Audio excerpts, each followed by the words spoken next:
台中丰原有一间军用品店，在头家一家伙5个人，可能是因为去防诈骗欠真侪钱，才来行地路。警方伫现场有找到遗书和烧过火炭。调机关表示讲，这死者顶个月要甲伊讨救兵，讲是投资黄金去防骗去，这债务加起来超过500万。目前警方已经介入调查。 敢是有翕到姓王的头家甲亲人前几工的暗时阁无用伫收物件。不过7月初2，一家伙5人就互人发现已经自杀，现场有发现遗书，也甲烧过火炭。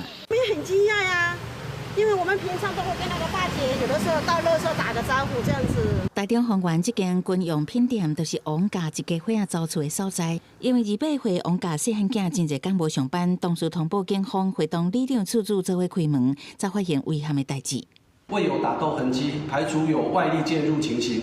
现场留有遗书，经查访有人查知近日有传送轻生意念的讯息，疑因财务关系轻生。 厝边是讲，初2有看到饭店的人来看王家2台机车甲1台汽车。饭店的业者嘛说明，王家大汉查某囝确实有来订物件，甚至佫带小妹来借钱。当时姊妹好人是互人诈骗。我是有特别去跟他确定说，你要确定你真的没有被骗，那我可以帮你的是没差。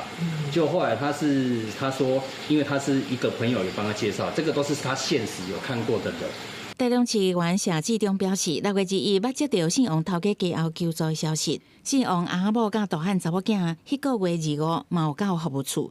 当时因讲是因为听信大汉查某囝同学的建议，地叔厝内至少有3个人因为路卡买黄金欠真侪钱，后来佫参加做伙买物件、开支票，所以累积的债务超过550万。所以说他们一开始就去刷，然后赚了3000，真的有。 然后就会继续第2笔，再来就全家人几乎都投进去了。